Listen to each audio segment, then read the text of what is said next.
दोस्तों आपका स्वागत है हमारे चैनल पे लेट्स लर्न विद अस्पेक्ट। तो आज हम पढ़ने वाले हैं रिवोल्ट ऑफ 1857। ठीक है, रिवोल्ट ऑफ 1857 से लेकर हम पढ़ेंगे social reform movement part one. ठीक है, जो पार्ट वन था उसको हम पूरा कवर करेंगे। तो इस वीडियो में पार्ट फिफ्थ में आपका स्वागत है। तो रिवोल्ट 1857 का था क्या, चलिए शुरू करते हैं। तो यार पहला जो एक लॉन्ग रीज़न था, ठीक है, लॉन्ग रीज़न इस होने का तो क्या रीज़न था, ठीक है, एग्जाम में आ सकता है कि क्या ये इसका रीज़न था, क्या ये इसका रीज़न था।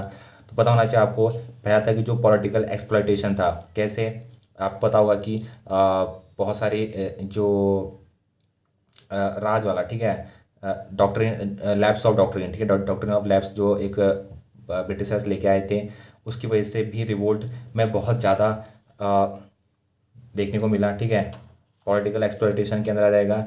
इकोलॉजिकल एक्सप्लॉयटेशन मतलब कि सामान है वो उसमें टैक्स नहीं भर रहे हैं, कुछ नहीं कर रहे हैं, ठीक है, और जो पब्लिक उससे लूट लूट रहे हैं, ठीक है, और ज़्यादा से ज़्यादा वो जो कल्टीवेशन वो चाहते हैं वो उगा रहे हैं। फॉर एग्जांपल के लिए उस समय बहुत ज़्यादा नील चलती थी, ठीक है, तो नील की खेती बस कर रहे हैं। तो ये सब कंट्रीब्यूटर हैं, ठीक है, रिवोल्ट ऑफ 1857 के। तीसरा आता आपका रेशियल डिस्क्रिमिनेशन। तो जो रेशियल डिस्क्रिमिनेशन का बहुत बड़ा कारण है, ठीक है, इसकी वजह से ही मतलब वाइट मैन जो बर्डन थ्योरी है, वाइट मैन बर्डन थ्योरी ये बोलती है कि वाइट मैन के लिए सब बर्डन है, उसकी जो एक जिम्मेदारी है कि इन सब जो काले लोग हैं उन सबको ऊपर उठाना, उन सब का वो एक किस्म से बाप है, ठीक है, बाप हो गया या पिता समान हो गया। तो वो सब उस सब के बच्चे हैं और सब उसका उसके सर में सब ये बर्डन है, ठीक है, जो काले लोग हैं तो ये भी वो फॉलो करते थे।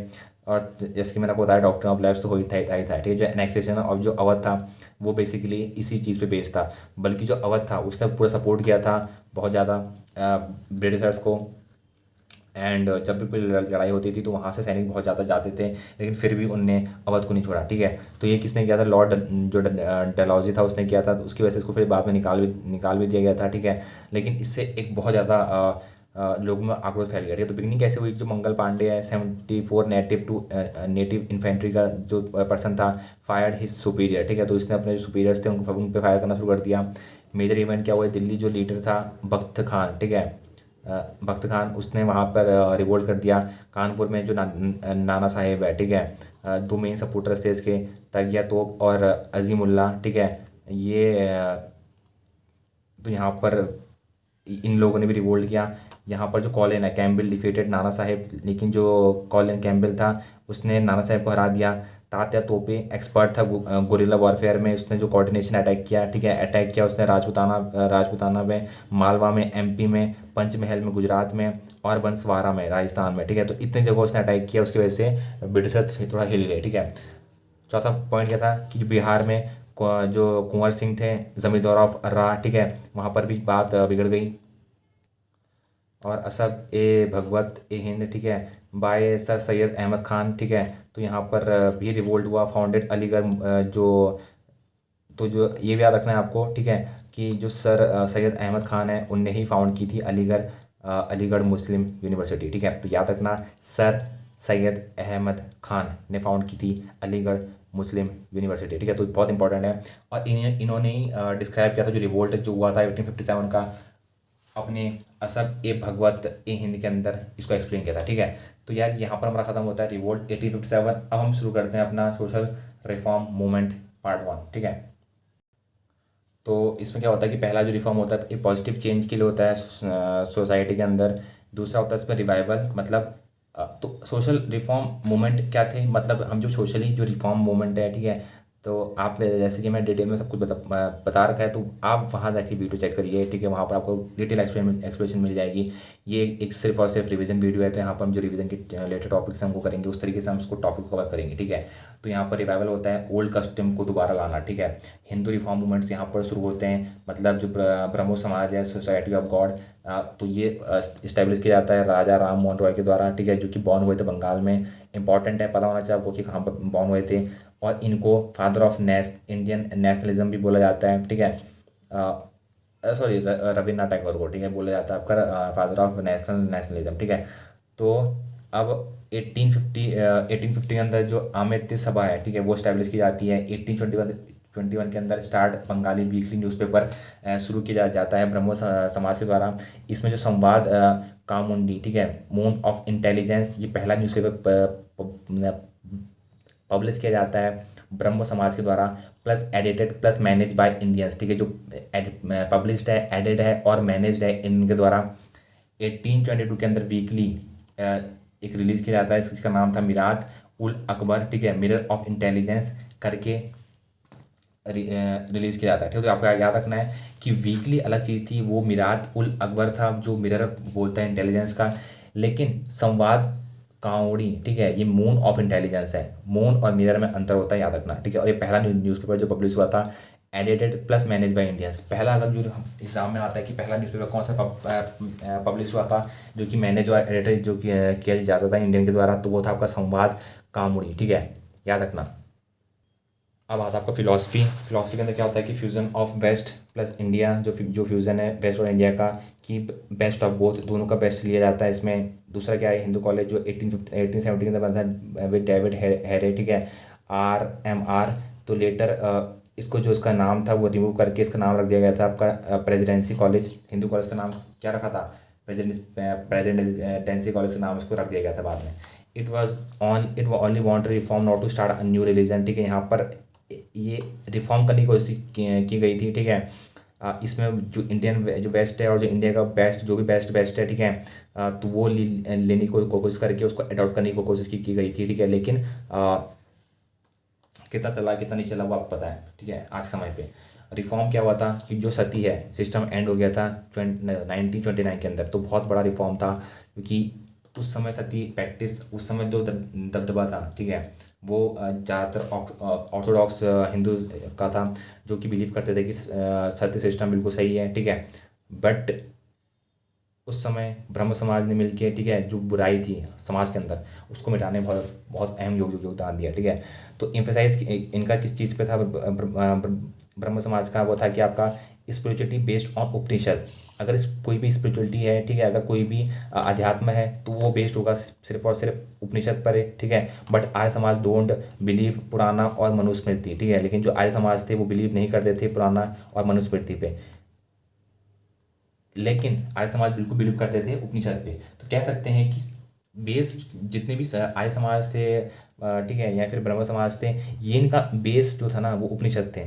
उसी वजह से ये बहुत बड़ा एक चेंज लेके आई, क्योंकि जो उपनिषद हैं वो बिल्कुल प्योर है, ठीक है, उनके अंदर कोई भी इम्प्योरिटी नहीं है ज़्यादातर के अंदर, ठीक है। 99% के अंदर वहाँ इम्प्योरिटी नहीं है, बस 1% हो सकते हैं जो इम्प्योर हो सकते हैं, वो भी कुछ लाइन पे कहीं पर कहीं जो गलत चीज़ें वो ऐड कर दी गई है लोगों के द्वारा, लेकिन बाकी 99% बिल्कुल प्योर है, ठीक है, जो कि जो संत समाज है उसके हार्ट से हार्ट है, ठीक है। तो यहाँ पर इनका जो एम्फेसाइज था वो था कि जो स्पिरिचुअलिटी बेस होनी चाहिए, उपनिषद के द्वारा पुराण उड़ान जो भी मनुस्मृति हैं, ठीक है, उन सबको जला देना चाहिए या फिर हटा देना चाहिए, ठीक है। मेंबर कौन थे इसके, दीपेंद्र नाथ टैगोर थे, ठीक है। इन्होंने संभाला आफ्टर राजा राम मोहन रॉय के बाद दीपेंद्र नाथ टैगोर ने जो चीज़ें हैं आगे आगे संभाली। इनको हम father of Rabindranath and Satyendra Nath भी बोलते हैं, ठीक है, ये फादर थे।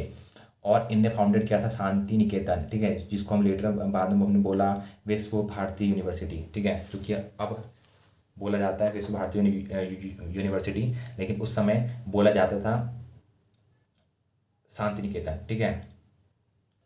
लेकिन एक स्प्लिट हो गया, ठीक है, जो ब्रह्म समाज था उसके अंदर स्प्लिट आ गया, तो एक बन गया आपका आदि ब्रह्म समाज, जिसको जो डीटी थे वो चलाते थे, डीटी बोले तो देवेंद्र नाथ टैगोर, ठीक है। और दूसरा हो गया आपका ब्रह्म समाज ऑफ इंडिया, ये दूसरा बन गया, इसको चलाता था आपका केशव चंद्र सेन, ठीक है। अब हम उसके अंदर उतना नहीं जाएंगे, ठीक है, बस इतना आपको याद होना चाहिए कि ये बाद में स्प्लिट हो गया, आदि ब्रह्म समाज बन गया था और ब्रह्म समाज ऑफ इंडिया बन गया था, जिनको अलग अलग पर्सन चलाते थे, ठीक है। अब दूसरा आता आपका प्रार्थन समाज, ठीक है, ये ब्रह्म समाज महाराष्ट्र में इनने फैलाया। जो प्रार्थना समाज थे इन लोगों ने ब्रह्म समाज की जो फिलॉसफी हैं, जो चीज़ें हैं वो महाराष्ट्र में फैलाई। लीडर्स जो उसके साथ थे वो थे आपका महेंद्र दियो गोविंद राठे, ठीक है, RG भंडकर, ठीक है, भंडागर, ठीक है, और जो NG चंद्रवेकर, ये सब लोग इसके लीडर्स थे। अब तीसरा आता है आपका आर्य समाज, ये बोला जाता है कि ये सोसाइटी थी ऑफ नोबल पीपल्स, ठीक है, मतलब famous for interest intercaste and inter religion marriage, ठीक है, इसमें ये फेमस था इंटरकास्ट या फिर इंटर रिलीजन मैरिज के लिए। 1857 के सॉरी 1875 के अंदर मुंबई में स्टैब्लिश किया गया। लेटर नॉर्थ इंडिया के अंदर पंजाब, यूपी, बिहार और हरियाणा के अंदर भी इसको स्टैब्लिश किया गया। फाउंडेड जो जिनने फाउंडेड किया वो थे आपका दयानंद सरस्वती, ठीक है, याद करना आपको, आर्य समाज दयानंद सरस्वती के अंडर ये फॉर्म हुआ था। और ब्रह्म समाज हमारा फॉर्म हुआ था राजा राम मोहन रॉय के अंदर, ठीक है। अब आता है आपका दयानंद सरस्वती की जो बुक्स रिटर्न है बहुत इंपॉर्टेंट है, ठीक है। तो पहली बुक है सत्यराथ प्रकाश, ठीक है। दूसरी बुक है आपका रेड भाष्य भूमिका, ठीक है। ये संस्कृत में लिखी गई है, सॉरी वेद भाष्य भूमिका, वेद लिखा है, बी लिखा है, सॉरी वेद भाष्य भूमिका ये संस्कृत में लिखी गई है। वेद भाष्य ये भी संस्कृत में लिखा गया है। तो ये तीनों बुक रिटर्न है दयानंद सरस्वती के द्वारा। और इनके कुछ जो फेमस जो लाइन्स है एग्जाम में 10वीं बार, ठीक है, आप 10वीं बार आप ये जो लाइन्स है वो आप फाइंड आपको कहीं ना कहीं एमसीक्यू मिल जाएंगे। कोई भी एग्ज़ाम हो, एसएससी का हो, सीजीएल हो या फिर सीएपीएफ हो, कोई सा एग्ज़ाम हो, वहाँ पर बार बार ये जो लाइन पूछी जाती है कि गो बैक टू वेदास किसने कहा था, गो बैक टू वेदास किसने कहा था। तो ये कहा गया था आपका दयानंद सरस्वती के द्वारा, जो कि आर्य समाज के फाउंडिंग मेंबर थे, जिनने फाउंडिंग किया था, ठीक है। ये बिलीव करते थे वेदास पे, वेदास में स्पेशली जो उपनिषद है सेम, जो ये सेम फिलॉसफी जैसे हमारी ब्रह्म समाज की थी वैसी सेम फिलॉसफी हमारे यहाँ आर्य समाज की भी है। ये इनका बेसिस जहाँ भी अच्छा कुछ हुआ है वहाँ पर उन लोगों ने उपनिषद को ही फॉलो किया है, ठीक है। तो ये क्या बोलते हैं, ये कहते हैं कि हम बिलीव करते हैं उपनिषद पे। वेदास से उनका मतलब है उपनिषद, उपनिषद को ये वेद बोलते हैं, क्योंकि जो उपनिषद है वही क्रक्स है वेद का, और बाकी सब तो उसमें फालतू है, ठीक है। तो ये बोलते हैं कि ये बोलते हैं कि रिफ्यूज़ पुराना, ये बोलते हैं कि हमें जो पुराण से हमको उससे कोई मतलब नहीं है, जो मनुस्मृति में उससे कोई मतलब नहीं है, हम सिर्फ और सिर्फ उपनिषद को मानेंगे, ठीक है। तीसरा, इनने जो शुद्धि कैंपेन है तो ये भी इनने स्टार्ट किया, today done by RSS people, ठीक है। जो आरएसएस पीपल हैं वो आज के दिन वो इसको करते हैं, ठीक है। तो फॉर कन्वर्जन, ठीक है। तो रिकन्वर्जन के लिए भी यहाँ पर था बहुत रिवाइवलिस्ट एंड रिफॉर्मिस्ट, ठीक है। तो इसमें दोनों चीज़ होती थी। रिवाइवल मतलब चीज़ को रिवाइव करना, कोई चीज़ अगर सो चुकी है या फिर बहुत कम हो चुकी है उसको रिवाइव करके दोबारा से उसको जीवित करना। और रिफॉर्म करना मतलब कुछ अगर गंदी हो चुकी है तो उसमें बदलाव करके उसमें अच्छा करना। तो जो रिवाइवलिस्ट थे और रिफॉर्मिस्ट थे दोनों में बहुत बड़ा अंतर है, वो आपको पता होना चाहिए, ठीक है। अब इनके जो एजुकेशन स्कूल्स थे, पहला था इनका गुरुकुल, दूसरा था आपका दयानंद एंग्लो वैदिक डीएवी स्कूल, आज भी बहुत चलता है, ठीक है। आप देखोगे डीएवी बहुत ज़्यादा चलता है, हर आपको कहीं ना कहीं सिटीज़ में एक डीएवी मिल जाएगा, ठीक है। तीसरा आपको गुरुकुल यूनिवर्सिटी। अब आता आपका रामकृष्ण मिशन, ये बंगाल में हुआ था बाय स्वामी विवेकानंद के द्वारा। तो इसमें जो आपकी सोशल सर्विस है, चैरिटेबल सोसाइटी है, सेवा प्रदान इसके अंदर वो चीज़ आती हैं, ठीक है। इन लोगों ने बिल्कुल भी रिजेक्ट नहीं करा जो इमेज की वर्शिप है उनने, लेकिन उनने स्ट्रेस किया कि ऑन वर्शिप ऑफ इसीशियल स्पिरिट। उन्होंने कहा कि जो इसीशियल स्पिरिट है उस पर ज़्यादा फोकस होना चाहिए, लेकिन इमेज वर्शिप भी चल जाएगी, ठीक है। Parliament of world religion eight Chicago 1893 में, सबको पता है स्वामी विवेकानंद के द्वारा क्या बोला गया था और कैसे उसने बहुत एक बड़ा कंट्रीब्यूशन दिया, जो भी हमारा बहुत बड़ा हमारा योगदान है अगर हम बोलें इंडिपेंडेंस दिलाने में। क्योंकि उन तब तक वो जो वेस्टर्न कंट्रीज थी, ठीक है, वो बिलीव करती थी कि यहाँ के जो लोग हैं बिल्कुल ही गंवार हैं, उनको पता नहीं है, और यहाँ पर लोग भैंसों की और जानवर की पूजा करते हैं, ठीक है। तो उनके माइंड में ये एक मेंटेलिटी थी, ठीक है। लेकिन जब स्वामी विवेकानंद जी वहाँ पर गए तो उनने बिल्कुल इनकी जो व्यू पॉइंट थे वो चेंज कर दिए गए, ठीक है। तो उससे उनको पता लगा कि कितना डेवलप्ड और कितना डेप्थ इनका जो रिलीजन है और कितनी डेप्थ में इनके लोग सोचते हैं, ठीक है। तो उसकी वजह से एक पॉजिटिव इम्पैक्ट पड़ा उनके माइंड पे, और पॉजिटिव इम्पैक्ट एक इंडिया की इमेज पे, जिसकी वजह से जो उनका व्यूज़ था, व्यू पॉइंट था, वो चेंज हुआ। और वो उस व्यू पॉइंट चेंज होने की वजह से कहीं ना कहीं इंडिपेंडेंस दिलाने में उस व्यू पॉइंट का बहुत बड़ा अहम योगदान है। क्योंकि बहुत सारे जो लोग थे वो उसके बाद जुड़ना शुरू हो गए स्वामी विवेकानंद के साथ, और बहुत सारे जो गवर्नर जनरल थे उस समय के, ठीक है, वो भी इनके शरण में आते थे, इनसे मिलने आते थे। तो अब आता है पांचवा थियोसॉफिकल सोसाइटी। ये इसमें जो टीचिंग थी गॉड की and word based on mystical insights, जो भी मिस्टिकल बातें की गई हैं वेदास के अंदर, ठीक है, वो यहाँ पर डिस्कस करते थे। इसके अंदर मैडम HB बागवस्टिक की थी जो फाउंडर थी इसकी, ठीक है। और कर्नल MS ऑलकॉट थे लेटर, जो कि लेटर ने ज्वाइन किया था HP को, ठीक है। एनी बेसेंट थी इसकी तीसरी प्रेसिडेंट, ठीक है। इनने ट्रांसलेट किया था भगवद गीता को ठीक है। नंबर फर्स्ट पहले तो अगर एग्ज़ाम में आता है कि सबसे पहले किसने ट्रांसलेट किया था इंग्लिश में, तो यार एनी बेसेंट थी। और जो चार्ल्स विल्किंस थे, ठीक है, वो एशियाटिक सोसाइटी के। और तो इन 1785 टू इंग्लिश, ठीक है। तो ये फाउंडेशन ऑफ सेंट्रल है हिंदू यूनिवर्सिटी भी इस्टेब्लिश एनी बेसेंट के द्वारा कहीं ना कहीं की गई थी। अब in 1893 sorry 1898 where Hindu religion plus western science taught together, later BHU, इसको बनारस हिंदू यूनिवर्सिटी भी कहते हैं, 1916 में जो मदन मोहन मालवीय के द्वारा इस्टेब्लिश किया गया था। तो बहुत सारे लोग जुड़ते गए और कहीं ना कहीं इन सब का कहीं ना कहीं ये बहुत बड़ा अहम योगदान है हमारा जो भी इंडिपेंडेंस है, जो भी आज इंडियन इंडिपेंडेंट स्टेट है, ठीक है। तो अदर जो मूवमेंट्स हैं, पहला आता पंडित ईश्वर चंद्र विद्यासागर, ये एजुकेटर थे और एक सोशल रिफॉर्मर भी थे। इनने फाउंडेड किया मैनी स्कूल्स फॉर गर्ल्स थी, बहुत सारे स्कूल्स थे गर्ल्स के लिए, इनने फॉर्म किए। प्रोटेस्ट अगेंस्ट चाइल्ड मैरिज, इन पंडित ईश्वर चंद्र विद्यासागर ने चाइल्ड मैरिज के खिलाफ भी बोला। तीसरा कि ये फेवर करते थे रीमैरिज को, कि यार कोई विधवा है तो उसको रीमैरिज होनी चाहिए, ऐसा नहीं कि वो मर जानी चाहिए या फिर उसकी जो सती है वो होना चाहिए या फिर उसको ज़िंदगी भर सती बन के ही रहना है। तो ये चीज़ का इन्हें बहुत विरोध किया। दूसरा कि डेक्कन एजुकेशन सोसाइटी, ये भी जला बाय विष्णु शास्त्री, चिपलक्रांत बल गंगाधर, इनके द्वारा, ठीक है। तीसरा दयाल सिंह मजीठा, दयाल सिंह कॉलेज लाहौर में 1902 में के अंदर पंजाब नेशनल बैंक भी दयाल सिंह मजीठा के द्वारा इस्टेब्लिश किया गया था। तो यार ये हमारा सोशल रिफॉर्म मूवमेंट पार्ट 1 था। अब हम पार्ट 2 देखेंगे अगले